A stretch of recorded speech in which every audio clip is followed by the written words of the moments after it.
갈라디아서 1장 2절을 먼저 한번 보겠습니다. 오늘 배경이 되는 말씀인데, 함께 있는 모든 형제와 더불어 갈라디아 여러 교회들에게 그랬습니다. 여러분, 갈라디아 여러 교회들 그랬으니까 우리가 흔히 갈라디아서에 보면 갈라디아 교회 그러는데 한 교회가 아니겠죠, 그렇죠? 갈라디아라는 지역에 있는 여러 작은 도시의 교회들이 있었습니다. 그게 오늘 배경인데, 여러분 지도를 지난주에 보신 거 다시 한번 보시죠. 저 붉은 동선은 보실 필요가 없어요. 저 동선은 이제 1차 여행 마치고 돌아오는 동선이고, 우리가 봐야 될 것은 저 녹색 동선입니다. 자, 지난주 설교부터 한번 기억해 보십시오. 안디옥에서 실루기아, 그리고 배 타고 살라미 항구에서 온 섬을 가운데 가로질러서 바보라는 섬에 가서 바보 같은 거짓 선지자 바 예수를 눈을 멀게 만들고 서기요 바울을 예수 믿게 만든 일이 있었죠. 그리고 다시 구브로 섬을 지나서 어디로 갑니까? 버가로 갑니다. 버가에서 불미스러운 일이 하나 있었죠. 바나바의 혈육인 마가 요한이 나 힘들어 못 가겠다, 예루살렘으로 돌아가 버립니다. 그럼에도 바나바와 바울 일행은 직진합니다. 어디로 갑니까? 저 위쪽에, 저 안디옥은 어디죠? 비시디아 안디옥입니다. 비시디아 안디옥에서 회당에서 복음 전한 내용들이 13장에 쭉 기록이 되어 있습니다. 그런데 여러분, 저 안디옥이란 글자 위에 네모칸이 보이십니까? 갈라디아입니다. 저 넓은 영토가 갈라디아예요. 그러니까 정확하게 말하면 버가와 비시디아 안디옥, 그리고 오늘 어디죠? 오늘 본문이 이고니온입니다. 그렇죠? 이고니온. 그 루스드라와 다음 주에 살펴볼 루스드라와 더베까지, 요게 갈라디아 지역입니다. 아시겠죠? 자, 그 배경을 가지고 오늘 이제 바나바 사울이 이고니온에 와서 복음을 전하는데 사실 녹록치 않은 상황이었죠. 여러 어려움이 또 있었습니다. 그걸 좀 살펴볼 텐데, 오늘 초점은 정말 힘든 상황 속에서도 이들이 복음을 전하고 복음을 가르치고, 특별히 이들이 복음을 보여줬어요, 행동으로. 이 상황 속에 이들이 보여준 복음이란 무엇인가, 복음의 의의에 대해서 저는 세 가지 초점을 가지고 좀 메시지 얻기 원합니다. 첫째, 그들이 보여준 복음, 첫 번째는 복음이라는 것은 우리가 믿을 뿐 아니라 순종하는 것이다 라는 거예요. 동의하십니까? 복음은 믿을 뿐 아니라 순종으로 이어져야 된다는 거예요. 자, 1절과 2절 한번 읽겠습니다. 시작. 이에 이고니온에서 두 사도가 함께 유대인의 회당에 들어가 말하니 유대와 헬라의 허다한 무리가 믿더라. 그러나 순종하지 아니하는 유대인들이 이방인들의 마음을 선동하여 형제들에게 악감을 품게, 바울과 바나바가 복음을 전했습니다. 열매도 있었어요. 허다한 무리가 예수님을 믿었습니다. 분명히 좋은 결실이 있었습니다. 그런데 일부 유대인들은 믿지 않았다는 거예요. 근데 제가 주목할 부분은 저 굵은 글씨입니다. 여러분, 저 문맥이 조금 자연스러우려면 허다한 무리가 믿더라, 그러나 믿지 아니하는 유대인들도 있더라, 이렇게 돼야죠. 그렇죠? 믿다와 믿지 않다가 이어져야 됩니다. 그래야 대조가 되죠.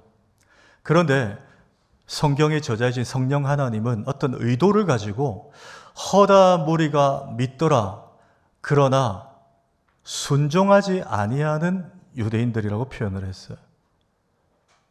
허다한 무리가 믿더라, 그러나 믿지 않은 유대인들도 있더라가 아니고 순종하지 아니하는 유대인들도 있더라. 뭘 의미할까요, 여러분? 믿음은 순종과 동의어라는 거예요. 믿더라를 순종으로 바꿔 쓸 수 있다는 거예요. 여러분, 믿는다, 예수를 믿는다는 것은 내가 예수를 믿는다는 그 믿음을 믿는 게 아닙니다. 그렇죠? 가끔 그런 분들이 있죠. 나 예수님 믿어. 그 자기 확신과 자기 느낌을 믿는 걸 믿음이라고 생각해요. 그렇지 않아요. 여러분, 정확히 정리하십시오. 내가 예수 그리스도를 믿고 산다는 것은 예수 그리스도를 주인으로 받아들였다는 것이고, 주인 대신 예수 그리스도의 말씀에 내가 몸부림치고 지켜내려고 순종하는 삶을 말하는 것입니다. 그래서 우리가 신앙이라 말하지 않고 신앙생활이라 그러죠. 믿음 생활이라 그럽니다. 내가 믿는다는 것은 순종으로 드러나는 거예요. 그래서 야고보 사도가 뭐라 했죠? 행함이 없는 믿음은 죽은 믿음이라 그랬어요. 바꿔 말하면 순종이 없는 믿음은 믿음이 아니라는 거예요. 내가 예수 믿는다는 그 자기 확신을 믿는 것이지 하나님 말씀을 지켜 살지 않는데 예수 믿는다는 것은 말이 안 되는 거예요. 여러분, 우리가 히브리서 11장을 믿음장이라 그럽니다. 믿음의 선진들이 믿음으로 누구는 쭉 믿음의 전당에 막 인물들이 있어요. 그런데 그 말씀을 믿음이라는 관점으로도 볼 수 있지만 순종이라는 관점으로도 볼 수 있습니다. 자, 세 인물만 볼까요? 히브리서 11장 4절에 먼저 아벨 보십시오. 믿음으로 아벨은 가인보다 더 나은 제사를 하나님께 어떻게 해요? 드리는 게로 뭡니까? 액션이죠. 행위예요. 순종입니다. 믿음으로 아벨은 가인보다 하나님께 더 나은 예배를 드리는 늘 믿음이 충만했어라고 말하지 않아요. 믿음은 드림으로 이어졌다는 거예요. 또 한 사람, 여러분 노아 한번 보십시오. 7절에 믿음으로 노아는 아직 보이지 않는 일에 경고하심을 받아 경외함으로 방주를 준비한 거 뭐죠? 방주를 건조하고 제작했다는 거죠. 120년 동안. 믿음만 가지고 세상 사람들이 희롱하고 무슨 심판이 있어. 아니야, 나는 믿어. 심판인 줄 믿어. 그러고 집에서 기도만 하고 있는 게 아니고 하나님 말씀 순종해서 방주를 직접 만들어 나갔다는 거예요. 액션이 있었다는 거예요. 마지막 인물, 그 유명한 아브라함을 보십시오. 믿음으로 아브라함은 부르심을 받았을 때에 순종하여 장래의 유업으로 받을 땅에 나아갈새, 액션입니다. 갈 바를 알지 못하고 나아갔으며. 여러분 보십시오. 믿음이 명사입니까? 동사입니까? 동사예요. 믿음은 액션입니다. 믿음은 행함이고 믿음은 순종이에요. 그래서 오늘 본문도 허다한 무리가 믿더라. 그러나 믿지 않는 유대인들도 있더라. 그렇게 정리해도 되는데 허다한 무리가 믿더라. 그러나 순종하지 않는 유대인들도 있더라는 거예요. 왜? 믿음은 순종과 동의어이기 때문에. 제가 서두에 언급했지만 우리 지난 월, 화, 수 3일간 정말 폭포수 같은 말씀의 은혜를 많이 받아 누렸습니다. 제가 안호석 목사님하고 화요일 점심하고 수요일 점심 식사를 함께 할 기회가 있었어요. 화요일 점심은 짜장면을 먹었습니다. 짜장면을 먹으면서 제가 목사님께 물었어요. 목사님, 내일 점심을 대접하고자 하는 분이 물어봐 달라고 하는데 목사님 혹시 내일 점심 때 볶국 어떠십니까? 볶국 드세요? 물었더니 목사님 좋다고 하시는 거예요. 그러면서 목사님이 하나의 에피소드를 얘기하는데요. 원래 이 목사님이 어릴 때부터 볶국을 안 먹었대요. 최근에 먹게 됐대요. 사연이 있습니다. 이 안호석 목사님 부친도 이제 감리교 목사님이신데 안 목사님이 10대 때 부친 목사님이 늘 이렇게 주변에 어려운 교회 목사님들 불러서 식사 대접을 많이 했대요. 농어촌 교회, 상가교회, 미자리 교회 목사님 불러서 식사 대접 많이 했는데 한 20년 전에 한 20여 명의 목사님들을 초대해서 볶국을 대접한 거예요. 그런데 식사를 하고 다 돌아가시고 한 달 반쯤 후에 그 20명 중에 앉아 계셨던 목사님 한 분이 원인 불명으로 세상을 떠나신 거예요. 정확히 병원에서는 볶국 때문이라고는 말하지 않았어요. 그런데 여러분 입장 바꿔서 생각해 보십시오. 그 대접하신 분 입장에서 얼마나 마음이 무겁겠습니까? 그것 때문은 아니라도 그러고 나서 얼마 뒤에 이유도 없이 갑자기 급사했으니까 마음이 너무 힘든 거예요. 죄책감이 든 거예요. 그 부친 목사님이. 그래서 그 일 있고 난 후에 아들 안호성 목사에게 호성아 굉장히 진중하게 너 앞으로 절대 볶국은 먹지 마라. 진짜 절대 볶국은 입에 대지 마라. 이렇게 했다는 거예요. 근데 여러분 안호성 목사님 이제 설교를 잘하니까 막 전국구로 막 부흥사가 됐잖아요. 여러분 부흥사가 되면 막 다녀야 됩니다. 들으셨겠지만 주일날 짐 싸서 늘 토요일날 들어오고 막 이런 상황이에요. 한 번은 몇 년 전에 포항의 한 통합식 교회에 집회를 갔는데 이제 식사 강사 대접한다고 따라갔더니 알고 보니 그 교회에 포항 시내에서 엄청 크게 볶국집을 운영하시는 권사님이 계신 거예요. 그래서 이제 장로님들하고 목사님이 강사 대접한다고 거기로 모시고 간 거예요. 안 목사님이 당황을 한 거예요. 한 번도 안 먹었거든요. 입에 대지를 않았어요. 그리고 잠깐 화장실 다녀온다 그러고 나가서 아버지한테 전화를 했답니다. 아버지, 제가 지금 집회 인도하러 포항에 왔는데 복국집에 왔어요. 그러니까 아버지가 야, 그래서 뭐 지금 자랑하냐? 이러시더라는. 뭐예요 여러분? 까먹은 거예요 아버지는. 아버지 그게 아니고 그때 기억 안 났어요. 그 일 있고 난 다음에 저한테 절대 복국은 입에 대지 말라고. 한 3초 4초 지나면 아버지가 맞다 그때 그랬지. 그러면서 하시는 말씀이 야 근데 호성아 너 그 말을 아직 기억하고 지키고 있었냐. 목사님은 그냥 짜장면 드시면서 가볍게 그 이야기하고 지나가는데 저는 설교 주면서 그 생각이 나요. 여러분 이게 바로 믿음과 순종의 관계 아닐까요? 물론 그 부친 목사님은 그렇게 툭 내뱉고 너 복국은 절대 먹지 마라 그러고 자기는 세월이 가면서 잊었어요. 여러분 근데 기억하십시오. 우리 아버지 하나님은 1.1획도 이것은 하나님의 말씀이니까 내가 지켜내야 된다고 몸부림치는 자기 백성들을 절대 잊어버리지 않으십니다. 반드시 순종하는 자에게 복을 주시는 거예요. 그게 여러분 우리가 순종해야 되는 이유입니다. 이 복을, 순종의 복을 경험하는 분들은 말씀을 함부로 대하지 않아요. 그냥 입으로만 예수 믿는다 말하지 않아요.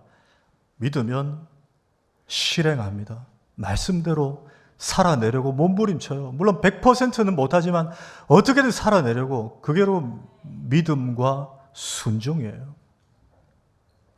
오늘 제가 1번 대지를 설교하면서 여러분 하나님 말씀을 어떻게든 살아내려고 지키려고 순종하면 복 받는 줄 믿으시기 바랍니다. 아멘하고 제가 넘어가려고 했는데 제가 조금 더 묵상해 보니까 그렇게 넘어가면 안 되겠어요. 여러분 조금 솔직히 한번 우리 이야기를 해봅시다. 순종하는 거, 여러분 말씀을 듣고 들을 때는 좋은데 듣고 그 말씀대로 한 주간 살아내려고 일상에서 나의 이익의 문제에서 정말 정직하게 살아내려고 하는 게 여러분 솔직히 대답해 보세요. 쉬우시던가요? 어렵던가요? 어렵습니다. 예, 저도 어려워요. 그게 쉬운 분들은 정말 대단한 분들이에요. 정말 어렵습니다. 우리 3일 동안 부흥회 말씀 듣고 은혜 많이 받았어요. 저도 은혜 많이 받았어요.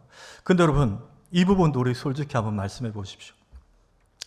솔직히 강사 목사님이 말씀하신 그 메시지 중에 여러분 믿음으로 말씀대로 살면 하나님이 이러이러한 복 주신다는 거에 예를 든 여러 가지 예화들 여러분 있었잖아요. 기억나시죠? 그 중에 말씀대로 지켜냈더니 엄청난 하나님께서 복이 되게 하시더라는 그 예화들 중에 여러분 기억나십니까? 미국의 3대 브랜드 얘기하면서 1대가 스타벅스, 2대가 맥도날드, 3대가 칙필레, 그리고 그 다음이 인앤아웃이라는 햄버거 브랜드. 한번 사진 띄워주십시오. 3위가 칙필레라는 햄버거 집이고 그 다음이 인앤아웃이에요. 저 브랜드가 다 기독교 근간의 창업주였다 그랬잖아요. 동성애를 반대하고 주일 성수한다고 주일날 칼같이 문 닫았는데 오히려 망하지 않고 재무제표를 보니까 연말에 20%더 매출을 올려주셨더라. 목사님 그렇게 설교하셨어요. 기억나시죠? 예. 그런데 저는 그 설교가 틀렸다는 게 아니에요. 그러나 여러분 솔직히 그런 성공담만 있던가요? 아니에요. 냉정하게 보십시오. 그 말씀 들을 때 맞아요. 우리 저렇게 하면 하나님 복 주신다, 순종하면 복 주신다. 맞습니다. 그런데 아닌 경우들이 더 많지 않던가요? 제 주변에는 주일 성수한다고 가게 문 칼같이 닫았어요. 그런데 매출 20% 더 오르느냐? 아니요. 장사가 너무너무 안 돼가지고 그 업종 접은 분들도 있어요. 신실한 분들 중에. 여러분 왜 성공적인 간증만 간증이라고 생각하세요? 실제로 순종했는데 복이 안 되는 경우도 있다는 거예요. 우리 청년들, 젊은이들 가운데 있어요. 연봉 아니고 월급 아니고 환경 따지지 않고 주일 성수할 수 있다 해서 취업했는데 시장 갔더니 한 번은 상사가 주일날 자꾸 일을 요구하는 거예요. 저는 주일날 못합니다 했더니 아까 그 인앤아웃 버거가 뭐죠? 신명기에 네가 들어가도 복을 받고 나가도 복을 받고 그래서 인앤아웃이잖아요. 저 인앤아웃이 아니고 그 직장에서 아예 아웃된 청년들도 있어요. 주일 성수하겠다고 순종했는데 그러니까 우리 현실은 늘 20% 성장하고 순종했더니 다 복 주시더라가 아닐 때도 있다는 거예요. 제가 왜 이 말씀 드리느냐? 우리 순종의 이유와 동기가 너무 거기에만 머물러 있으면 안 된다는 거예요. 그러면 하나님께서 내가 순종한 만큼 보상해 주지 않으면 하나님께 실망할 때도 있습니다. 하나님 순종한 복 주신다면서 왜 순종했는데요? 아닐 때도 있다는 거예요. 우리의 동기가 그것만 머물러 있으면 순종할 수가 없어요. 그렇다면 우리는 어떻게 순종해야 되며 어떤 동기로 순종해야 되는가? 성경의 답이 있습니다. 자, 요한복음 14장 23절 이하에 한번 읽겠습니다. 시작. 예수께서 이르시되 사람이 나를 사랑하면 내 말을 지키리니 나를 사랑하지 아니하는 자는 내 말을 지키지 아니하나니. 여러분, 무슨 얘기예요? 순종하려고 노력하지 말고 주님 더 사랑하려고 노력하라는 거예요. 사랑이 먼저라는 겁니다. 여러분, 사랑하면 율법이 지켜져요. 사랑하면 말씀에 순종하고 싶어져요. 내가 주님을 사랑하면 주님이 사랑하는 곳에 내가 바라봐지고, 내가 주님 사랑하면 주님이 원하시는 곳에 내가 가게 되고, 내가 주님 사랑하면 주님이 기뻐하시는 것을 내가 하고 싶어져요. 그게 순종이에요, 여러분. 순종을 율법처럼 족쇄처럼 생각하지 마십시오. 내가 이렇게 해야지 복 받는다. 그럼 복이 안 오면 순종 못해요. 그리스도의 사랑에 이끌려서 하게 되는 행위가 순종이라는 거예요. 남편이 아내를 너무 사랑하고 하면 아내 표정과 눈빛만 보고 오늘 좀 컨디션이 안 좋은 것 같다. 그러면 아내가 굳이 요구하지 않아도 분리수거 해주고 때로는 설거지 해주고, 제 얘기가 아닙니다, 여러분. 그렇게 하시는 분도 있더라고요. 하잖아요. 해달라 해서 하는 게 아니에요. 마음이 안 된 거예요. 우리 노년의 성도님들 가운데 실컷 애들 다 키웠는데 이제 손주 본다고 고생하는 아내 보고 얼마나 마음이 힘들 때가 있어요. 안 됐고 너무 애처롭고 더 사랑해. 우리 신혼 때보다 더 깊은 사랑으로 들어가잖아요. 더 잘해주고 싶고. 그리스도를 향한 사랑이 그거예요, 여러분. 아니, 순종이 그거예요. 여러분, 전도하지 마십시오. 먼저 주님을 더 사랑하십시오. 주님을 사랑하면 그분의 이름을 선포하고 싶어져요. 그게 전도입니다. 순종하려고 하지 마세요. 주님을 더 사랑하십시오. 사랑하면 순종하게 되어 있습니다. 두 번째, 그들이 보여준 복음은 뭔가? 복음은 기쁨으로 살게 하는 능력입니다. 이게 복음이에요. 복음은 기쁨으로 살아내게 하는 능력이 있다. 그걸 보여주고 있습니다. 제가 예전에 이 책의 이야기를 한 말씀을 드렸어요. 유기성 목사님의 나는 죽고 예수로 사는 삶에 보면 선한목자교회에서 부목사님 한 분을 청빙하게 됐습니다. 교회가 크니까 막 서류 심사로 막 걸렀어요. 그리고 이제 유력한 분을 몇 분을 이제 뽑아서 면접 인터뷰를 하는데 유 목사님이 직접 이제 한 부목사님을 인터뷰를 했어요. 물었습니다. 목사님은 왜 우리 선한목자교회에 지원을 하게 됐습니까? 그랬더니 그 부목사님이 이렇게 얘기를 해요. 목사님, 솔직히 말씀드리면 저는 앞에 5군데 교회에 있었습니다. 근데 그 5군데 교회에서 사역을 하면서 단 한 교회도 기쁘고 행복한 사역을 한 적이 없어요.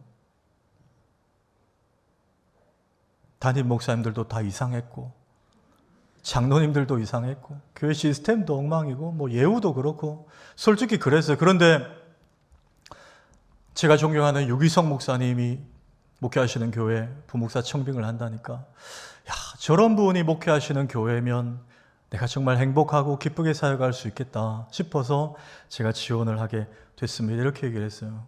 자, 그 정도 얘기했더니 유 목사님이 너무 기분이 좋아가지고 흡족해 하여 합격하였더라. 아니고 이렇게 말씀을 하셨대요. 목사님 잘 들어보세요. 그런 이유로 저희 교회에 지원하셨다면 목사님은 저와 함께 동력할 수 없겠습니다. 죄송합니다. 왜냐하면 목사님이 앞에 5군데 교회에서 단 한 번도 기쁨으로 행복한 사역을 할 수 없었다면 아마 우리 교회에 오셔도 행복한 사역을 할 수 없을 것 같습니다. 목사님의 사역의 행복과 기쁨의 근거가 환경에 있는 것 같습니다. 여러분 이 말 이해되시죠?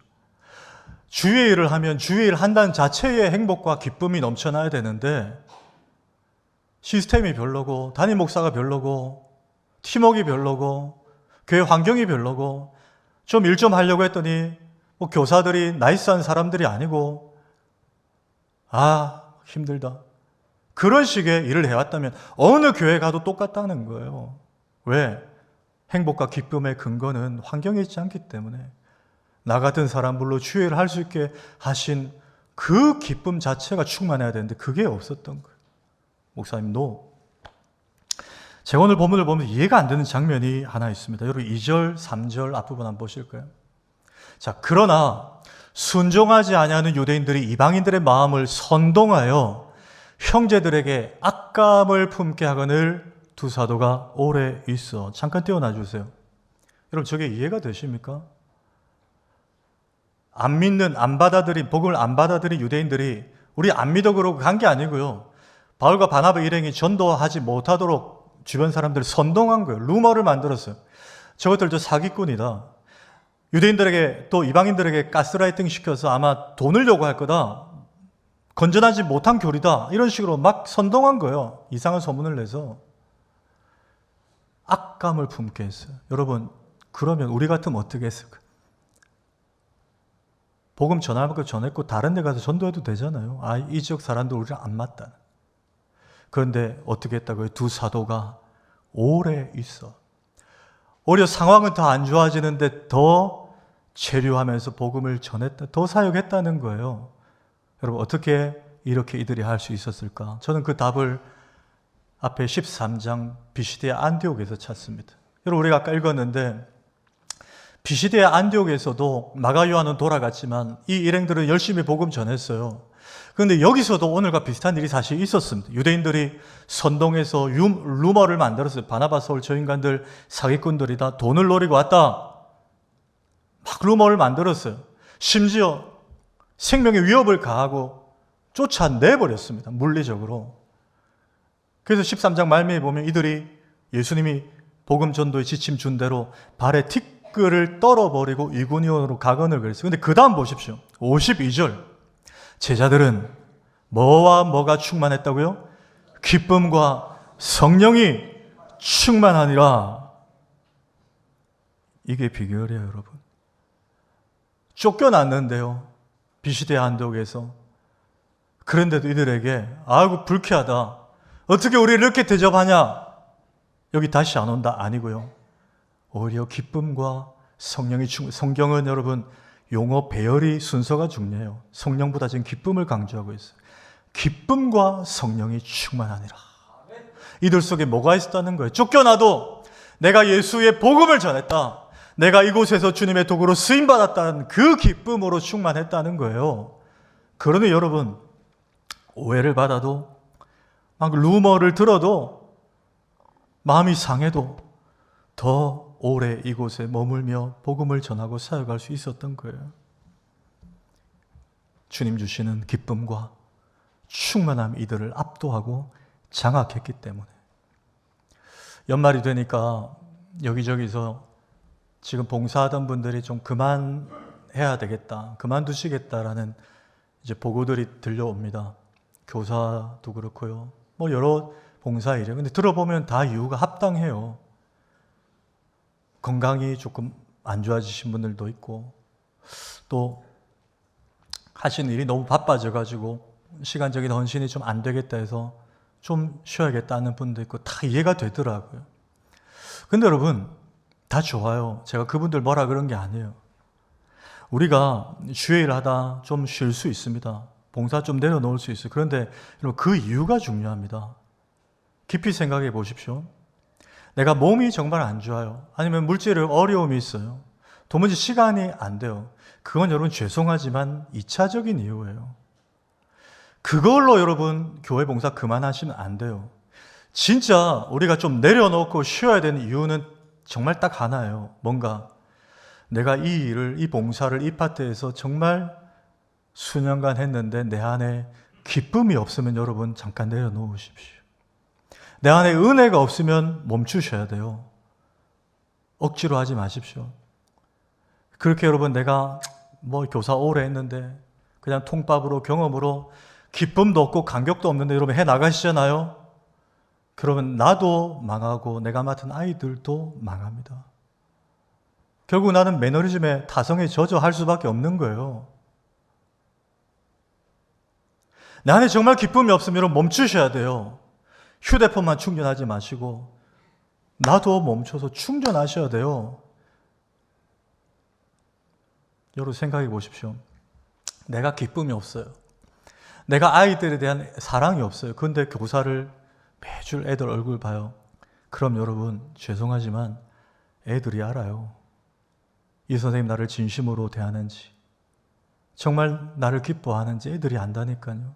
죄송합니다. 찬양대, 찬양팀, 내가 다음 주 부를 찬양이 내 안에 곰삭여져 있지 않고 내 안에 스며 들어와 있지 않고 내가 이 찬양의 감격과 은혜와 기쁨이 없는데 찬양하잖아요. 회중들이 느낍니다. 아니요. 더 무서운 건 하나님이 아세요. 내 안에 기쁨과 감격과 은혜가 먼저예요. 오늘 보십시오. 이 사람들 그게 있었어요. 그러니까 쫓아내도 욕을 하고 온갖 소문으로 오해거리를 만들어도 그 자리에서 버티잖아요. 감당해내잖아요. 제가 종종 이 얘기 드렸죠. 비행기 항공 승무원들이 비행기 이륙하기 전에 안내방송할 때 뭐라고 합니까? 유사시에 비행기가 혹 바다에 착륙하면 어떻게 하라고요? 아이를 동반한 부모님들은 아이 먼저 살리겠다고 산소호흡기 끼우지 말고 부모님 보호자 먼저 산소호흡기 꺼야 된다. 그 촌각을 다투는 시간 속에 아이 먼저 하겠다고 하다 보면 어른이 먼저 의식을 잃는다는 거예요. 어른 먼저 끼고 아이 살려 둘 다 살 수 있다는 거예요. 교사들, 봉사하는 분들 들으십시오. 내가 이거 뭐 오래 했으니까 계속해야지. No! 기쁨이 없으면 연말에 그만두십시오. 잠깐 쉬십시오. 내가 먼저 은혜 받아야 돼요. 내 안에 기쁨이 충만해야 돼요. 그래야 내가 맡은 아이들이 살아납니다. 그래야 여러분이 부르는 찬양의 능력이 있고 기름 부으심이 있는 거예요. 이번 연말에 여러분 내 힘으로 막 봉사하다가 지친 분들 주님 주시는 기쁨으로 다시 충전하시기를 주의 이름으로 축복합니다. 세 번째 그들이 전한 복음은요. 복음은 주를 힘입어 사는 삶임을 보여주고 있어요. 주를 힘입어 사는, 내 힘으로 사는 삶이 아니고 주를 힘입어 사는 삶이 복음의 능력이다. 그걸 보여주고 있습니다. 사실 조금 전에 말씀드린 제가 두 번째 대지처럼 이런 뭐 오해와 악성 루머와 이런 것들이 우리를 힘들게 할 때 그 사역의 현장에서 버티는 건 사실 쉽지 않아요. 그래서 주신 말씀 뭐였죠? 환경과 상황을 초월하는 기쁨의 충만이 이들에게 있었다는 거였어요. 그런데 그것만으로 끝나지 않고 하나 더 우리에게 마지막으로 주시는 메시지가 3절에 있습니다. 3절 우리 다시 한번 읽겠습니다. 시작. 두 사도가 오래 있어 주를 힘입어 담대히 말하니 주께서 그들의 손으로 표적과 기사를 행하게 하여 주사 자기 은혜의 말씀을 증언하시니. 아멘. 이거예요. 마지막이. 두 사도가 기쁨과 성령도 충만했는데 이들이 더 오래 버티며 주님 주신 사역을 감당할 수 있었던 것은 주의 힘을, 주님이 주시는 힘이 있었다는 거예요. 그리고 주님이 주시는 힘으로 담대히 더 선포할 수 있었고 주께서 그들의 손으로 표적과 기사를 행하게 하여 주사 뭡니까? 놀라운 이적으로 주님이 개입하여 주셨다는 거예요. 믿지 않으면 안 될 정도로 사람들이 표적과 기사를 보여주심으로 현장을 뒤집어 주셨다. 강력한 하나님의 역사가 저들 속에 있었다는 거예요. 다 주님이 아니에요. 주를 힘입어 주께서 하여 주사 주님이 주시는 은혜와 힘과 능력이 이들을 견디며 사역할 수 있게 했다는 거예요. 근데 여러분, 제가 이 3절 말씀을 설교 준비를 하면서 계속 수십 번 읽었는데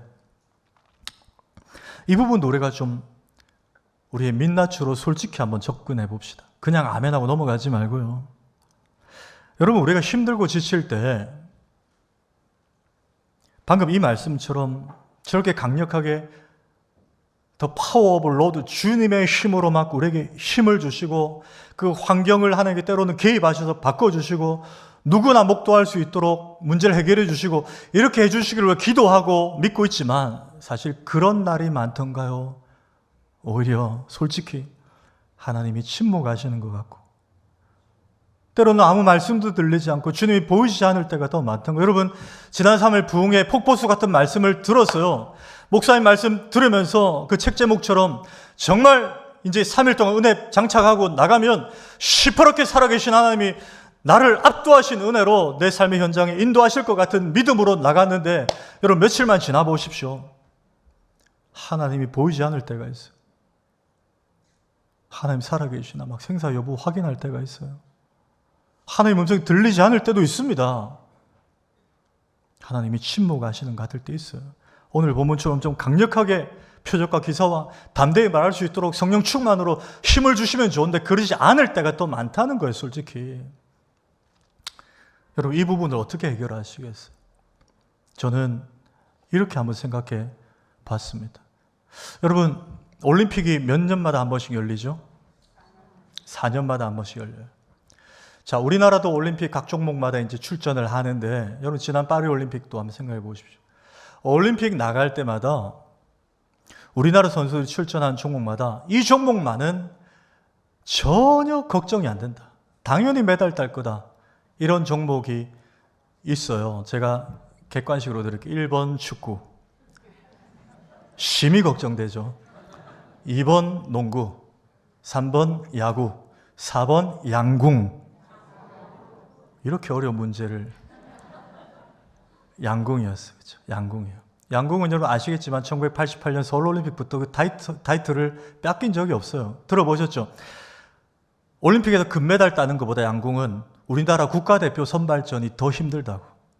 국가대표 됐다 그러면 이미 메달권이에요. 그 정도로 힘들게 선발한다는 거예요. 근데 여러분, 양궁을 가만히 생각해 보십시오. 다른 종목하고 다른 점이 있어요. 여러분, 축구나 야구나 농구는 어떻습니까? 응원할 때 굉장히 시끄럽게 힘있게 응원해요. 축구 같으면 대한민국 이러고 막 북돋아줘요. 야구는 어때요? 여러분 사직구장 가보셨어요? 롯데 롯데 롯데 롯데 이러면서 막 그게 응원이에요. 시끄럽게. 근데 여러분, 양궁은 달라요. 사진 한번 보십시오. 저분 금메달 땄죠?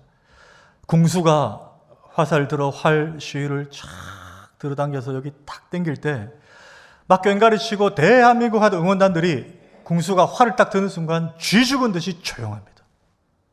왜요? 양궁의 응원은 침묵이 응원이거든요. 저때 시끄럽게 하면 안 돼요. 그러면 집중력 깨집니다. 쫓겨나요. 오히려 조용히 주목하고 바라봐 주는 게 진짜 양궁의 응원이에요. 여러분, 하나님도 그러실 때가 더 많습니다. 우리 삶의 표적과 기사와 주를 힘입어 막 힘있게 우리에게 나타나셔서 막 힘주시면 좋은데 그럴 때도 있지만 그렇지 않을 때가 더 많아요. 답답해요. 하나님 좀 개입하시면 좋겠는데, 말씀해 주시면 좋겠는데 보이지 않아요. 들리지 않아요. 그런데 여러분, 그때 잊지 마십시오.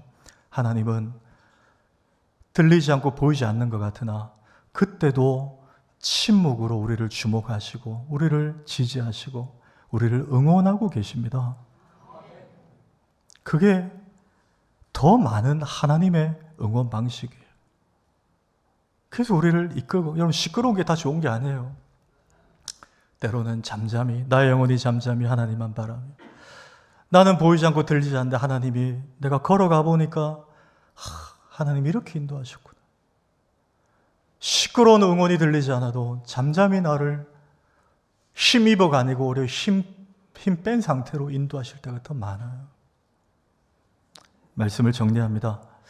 한 청년이 취업에 실패하고 결혼도 실패하고 삶에 희망이 없는 상태에서 죽음까지 생각하고 열차에 몸을 실었어요. 앉았는데, 창가에 앉았는데 공교롭게도 그날 옆에 앉은 분이 중년의 한 목사님이셨어요. 근데 목사님이 이렇게 영적인 센스로 보니까 이 청년이 뭔가 좀 불안해하고 뭔가 산만하고 좀 이상해요. 그래서 대화를 걸었어요. 무슨 일이 있냐고. 내가 좀 도움을 주고 싶다. 그런데 그 청년이 자신의 있었던 일들 말하고 알고 봤더니 지금 그냥 정처 없이 고향을 떠나 고향에서 멀리 떨어진 곳에 가서 그냥 삶을 접어야겠다. 그 열차를 탔다는 거예요. 목사님 너무 마음이 아파서 이 사람 살려야 되겠다. 그리고는 펜을 하나 꺼내서 청년에게 줬어요. 젊은이 이 펜을 들고 이 열차 테이블 위에 한번 세워보게. 청년이 했어요. 안 서죠, 여러분. 열차가 흔들리잖아요. 청년이 좀 황당하기도 하고 멋쩍은데 쳐다봤어요. 근데 그 목사님이 펜을 가져가서 자기가 딱 세웠는데 손을 안 떼고 가만히 잡고 있어요. 청년이 황당하잖아요. 속으로 저라면 나도 하겠다. 아니, 손을 떼셔야죠. 그랬더니 목사님이 이렇게 얘기해요. 젊은이, 우리는 절대 우리 혼자 이렇게 서 있을 수 없어요. 젊은이 나나 나도 마찬가지. 보이지 않는 손이 우리를 붙들고 계셔야 우리는 서 있을 수 있습니다. 여러분, 때로는 막 시끄럽게 들리지 않는 하나님의 응원도, 선명해 보이지 않는 하나님의 표적과 기사도 여러분 조금만 기다리십시오. 하나님이 우리를 이끌고 계십니다. 조용한 중에 인도하고 계십니다. 버텨내게 하시고 견뎌내게 하시고, 버티고 견디는 정도가 아니고 우리를 넉넉히 이기게 하십니다. 오늘 복음을 이렇게 정리합니다. 복음은 Yes, I can. 나는 할 수 있어. 여러분 이렇게 나가시면 안 되고 그럼 또 실패합니다. 안 해요. Yes, you can이에요. 나는 할 수 없지만 주님, 저는 또 넘어질 수 있습니다. 그러나 주님 당신은 하실 수 있음을 믿습니다. 여러분 이게 복음이고 이걸 믿는 게 믿음이에요. 다음 한 주도 이 복음의 능력 부여잡고 살아내시는 우리 모두가 되기를 주의 이름으로 축원합니다.